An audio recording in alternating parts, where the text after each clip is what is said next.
Hello everyone and welcome in a new video. और आज की इस वीडियो में हम सभी लोग पढ़ने वाले हैं पंचुएशन। आखिर पंचुएशन कहते किसको है। तो पंचुएशन सिंपली मैं आपको सेंटेंस यहाँ पर एक दो सेंटेंस लिख के बताता हूँ। यह डिफरेंस आपको बताना है कि यहाँ पर क्या डिफरेंस है। जैसे कि Ravi says Rahul is a fool. Ravi says Rahul is a fool. Simple sentence है यहाँ पर। अब एक और सेंटेंस यहाँ पर मैं लिखने वाला हूँ। Ravi says Rahul is a fool. तो यहाँ पर दोनों सेंटेंस देखो, दोनों सेंटेंस में इन्वर्टेड कॉमा लगे हुए हैं। दोनों सेंटेंस में इन्वर्टेड कॉमा लगे हुए हैं। अब यहाँ पर सिंपली बताओ कौन सा सेंटेंस ज़्यादा एफिशिएंट है। ये दोनों सेंटेंस आप देख रहे हो, पंचुएशन की वजह से सेंटेंस कई हद तक फिल्टर हो गया है due to punctuation. Punctuation simply वो वाले मार्क्स होते हैं, वो वाले वर्ड्स होते हैं जो एक पर्टिकुलर मीनिंग को पॉइंट आउट करते हैं। सिंपल बेसिकली उसको हम पंचुएशन यहाँ पर कहते हैं। पर्टिकुलर मीनिंग को याद रखना, पॉइंट आउट करते हैं। तो आप दोनों सेंटेंस देख सकते हो। इसमें सिंपली कि पंचुएशन मार्क क्या कर रहा है, एक सेंसफुल सेंटेंस बना रहा है, एक senseful and easily understandable sentence जो है फॉर्म कर रहा है। तो from this two sentence,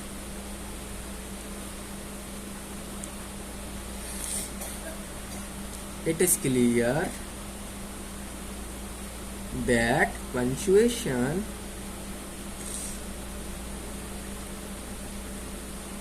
marks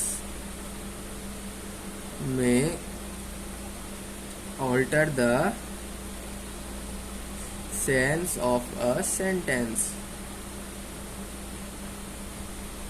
simply क्या कर देता है, एक तरीके से आप समझ लो फिल्टर कर देता है सेंटेंस को क्या करता है, एक तरीके से फिल्टर कर देता है। एक सेंसफुल सेंटेंस को हाईलाइट कर देता है। एक सेंसफुल या फिर मीनिंगफुल सेंटेंस को, मीनिंगफुल कोई भी लाइन को सेंटेंस के अंदर उसको हाईलाइट कर देता है। जैसे डबल इन्वर्टेड कॉमा यहाँ लगे हैं, तो राहुल इज फूल, ये सिंपली क्या है, हाईलाइट हो रखा है।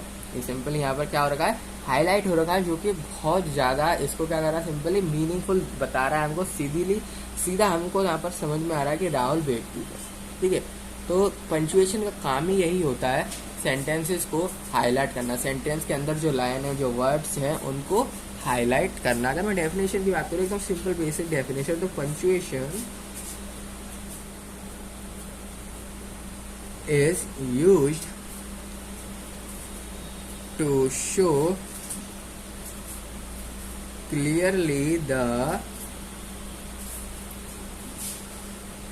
meaning of a sentence and the pauses that should be used while speaking or reading the sentence।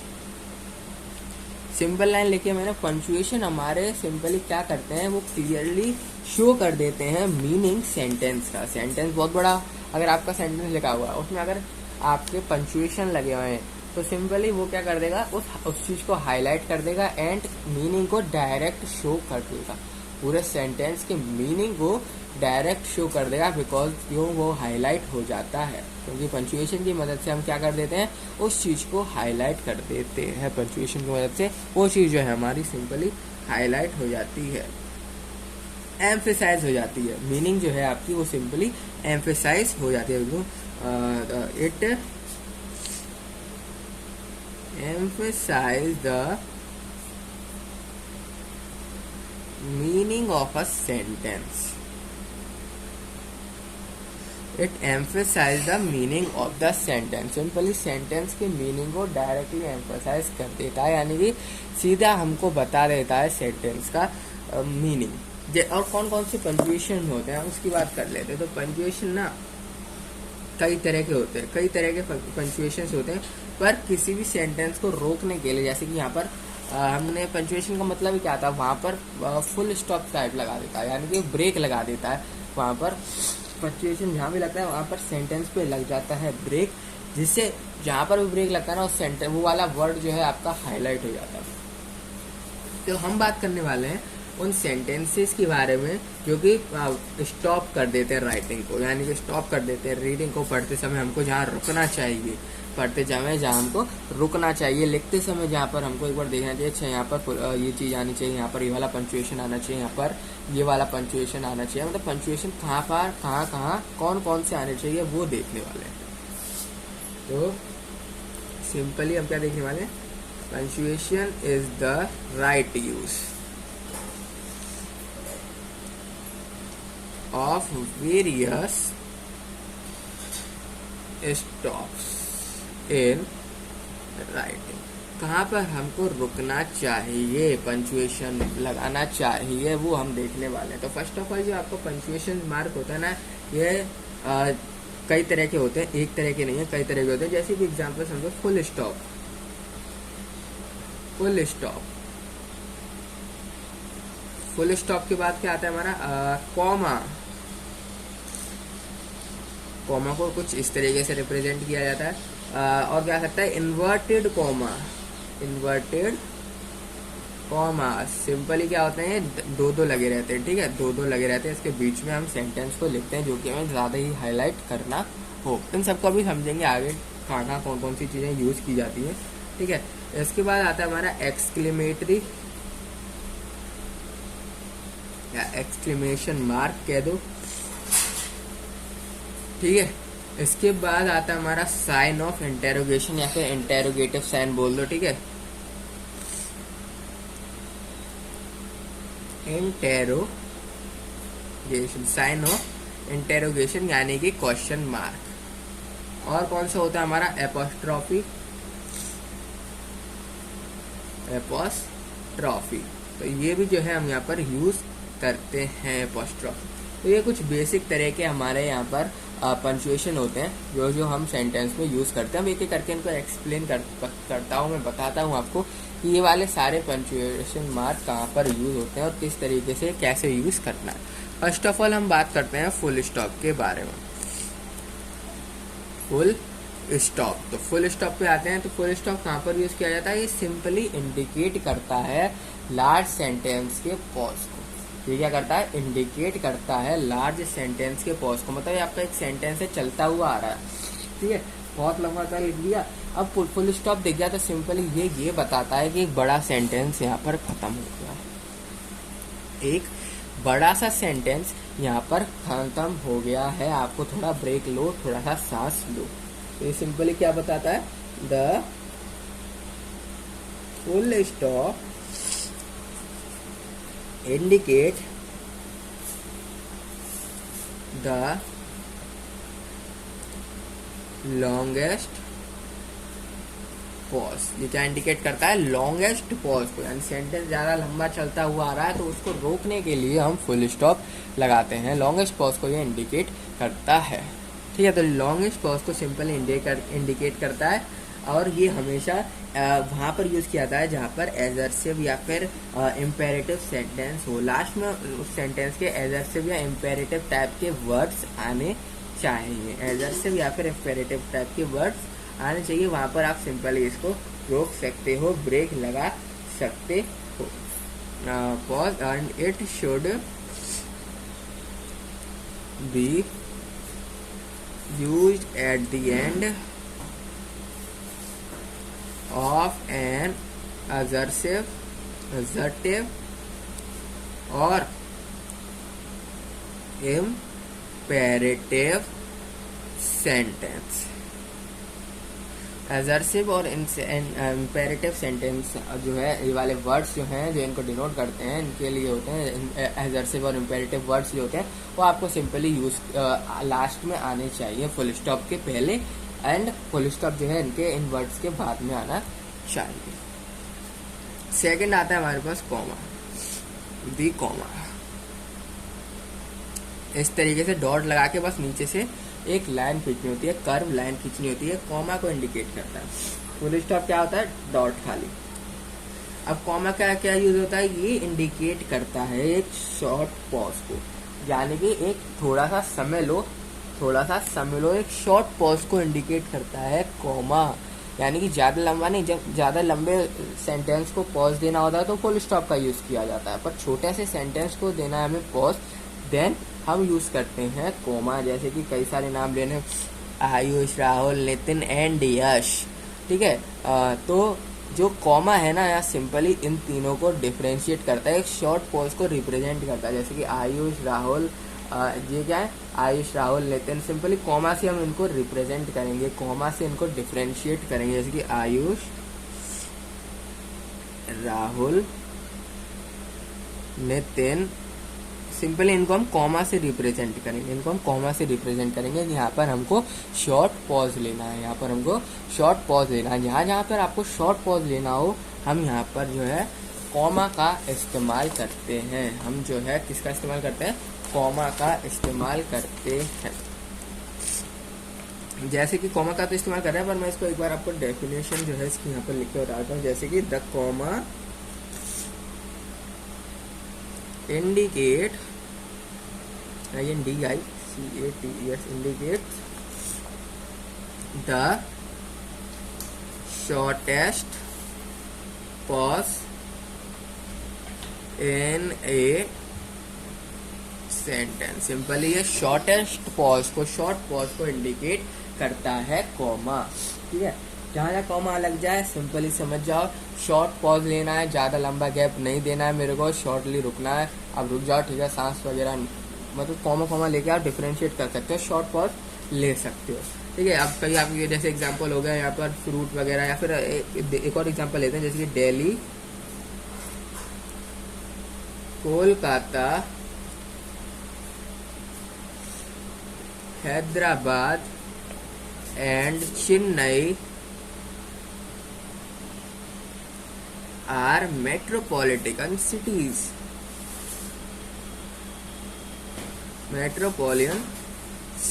तो सिंपली ये क्या है, यहाँ पर डिफरेंस कर रहे हैं, शॉर्ट पॉज को यहाँ पर इंडिकेट करता है, दिल्ली, कोलकाता, हैदराबाद एंड चेन्नई। सिंपली क्या बता रहा है, एक शॉर्ट पॉज बता रहा है, यहाँ पर रुक जाओ, धीरे चलो यहाँ से, ठीक है। अब इसके बाद आता है हमारा इन्वर्टेड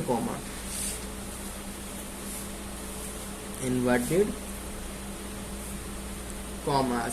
अब ये इन्वर्टेड कॉमास किसके लिए यूज किया जाता है, इन्वर्टेड कॉमास हम यहाँ यूज करते हैं जहाँ पर हमें एग्जैक्ट वर्ड या किसी स्पीकर को इंडिकेट करना हो, किसी स्पीकर के कोटेशन हो, या फिर कोई ऐसा वर्ड हो जो कि आपको बहुत इंपॉर्टेंट लग रहा है और आपको उसको इंडिकेट करना है, ठीक है। ज्यादातर हम अभी कहाँ पर यूज करते हैं, जब कोई स्पीकर का कोट हुआ, ठीक है, या फिर आप कोई ऐसा वर्ड जो कि बहुत ज्यादा ही आपका इम्पोर्टेंट है, उसके अंदर एक वर्ड, उसको हम इंडिकेट कर सकते हैं यूजिंग इन्वर्टेड कॉमास, ठीक है। सिंपली क्या करते हैं, इन्वर्टेड कॉमा का काम क्या होता है, are used to mark the exact words of the speaker. जो भी स्पीकर बोल रहा है उसमें कुछ ऐसा बोल रहा है जो कि बहुत ही ज्यादा इम्पोर्टेंट है, बहुत ही ज्यादा मीनिंगफुल है, तो उसको हम इन्वर्टेड कॉमा से जो है सेलेक्ट करते हैं, उसको हम इन्वर्टेड कॉमा से जो है डिफरेंशिएट करते हैं, इन्वर्टेड कॉमास लगा देते हैं, ठीक है। Inverted comma word exactly for speaker, या फिर कोई कोटेशन हुआ। एग्जाम्पल के तौर पर मैं आपको समझाता हूँ एग्जाम्पल से। जैसे कि हमारा हो गया सेंटेंस बोलूंगा सिट डाउन, तो सिट डाउन जो है ना, सिंपली डबल इन्वर्टेड कॉमास के अंदर आएगा। सिट डाउन जो है डबल इन्वर्टेड कॉमास के अंदर आएगा, सिट डाउन, ठीक है। तो सिट डाउन जो हमारा वर्ड है, बेसिकली ये क्या करेगा, यहाँ पर डबल इन्वर्टेड कॉमास का आपको अंदर लिख देना है, क्योंकि ये एक मीनिंगफुल सेंटेंस से एक एग्जैक्ट वर्ड है, ये एक एग्जैक्ट वर्ड है स्पीकर का एग्जैक्ट वर्ड है सिट डाउन, देन इसलिए मैं इसको क्या कर रहा हूँ, डबल इन्वर्टेड कॉमास के अंदर लिखा हूँ। और एक इस कोटेशन वाला एग्जांपल देख लेते हैं, जैसे कि mother said come and have your dinner. Come and have your dinner. तो यहाँ पर एक कोटेशन की तरह, यहाँ पर क्या है, सिंपली एक कोटेशन है। मदर बोले हैं come and have your dinner. Simple ये जो वर्ड है यहाँ पर, जो सेंटेंस है यहाँ पर एक क्या, तो सिंपल ये कोटेशन को जो है यहाँ पर रिप्रेजेंट किया जा रहा है। इसके बाद क्या आता है हमारा एक्सक्लेमेटरी मार्क।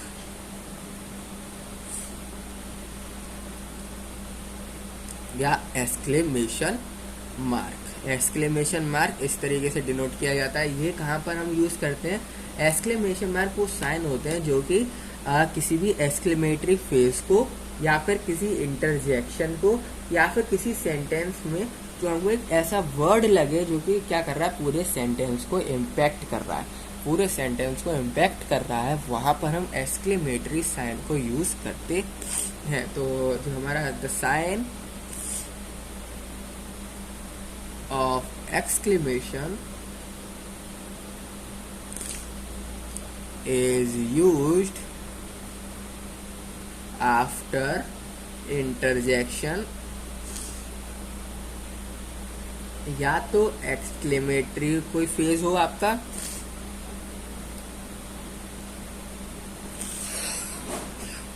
या एक्सक्लेमेटरी फेज भी नहीं है तो कोई सा सेंटेंस हो जो कि एक ऐसा वर्ड हो जो कि पूरे उसको इम्पैक्टफुल कर रहा हो, पूरा सेंटेंस हो, ठीक है। तो और एंड सेंटेंस, जैसे कि एग्जांपल से समझते हैं इसको, जैसे कि ब्रावो। ब्रावो एक वर्ड, ठीक है। ये जो वर्ड है यहाँ पर सिंपली ये क्या है, खुशी, खुशी का जो है इम्पैक्ट, खुशी का जो है मतलब मीनिंग निकाल रहा है, ठीक है, खुशी का एक मीनिंग निकाला सिंपली। तो इसके सामने एक्सक्लेमेटरी साइन आएगा। इसके बाद क्या है, एक्सक्लेमेटरी साइन आएगा। जैसे कि सेंटेंस की मैं बात करूं, how it rains, how it rains, इसके बाद एक्सक्लेमेटरी साइन आएगा। और किसके बाद आ सकता है, वेल डन, वेल डन। तो ये सारे हमारे एग्जाम्पल हैं। और क्या इसके साथ आता है, अगर एक वर्ड की बात करूं, हाँ, तो ये सारे हमारे वो वर्ड्स हैं जो कि किसी भी इंटरजेक्शन एंड एक्सक्लेमेटरी फेजेस को डिनोट करते हैं, एक्सक्लेमेटरी फेजेस को या फिर किसी इंटरजेक्शन को डिनोट कर रहे हैं, इसलिए इनके बाद जो है एक्सक्लेमेटरी साइन आया है। इसके बाद आता है हमारा sign of interrogation. Sign of interrogation. अब साइन ऑफ इंटेरोगेशन क्या होता है यहाँ पर, साइन ऑफ इंटेरोगेशन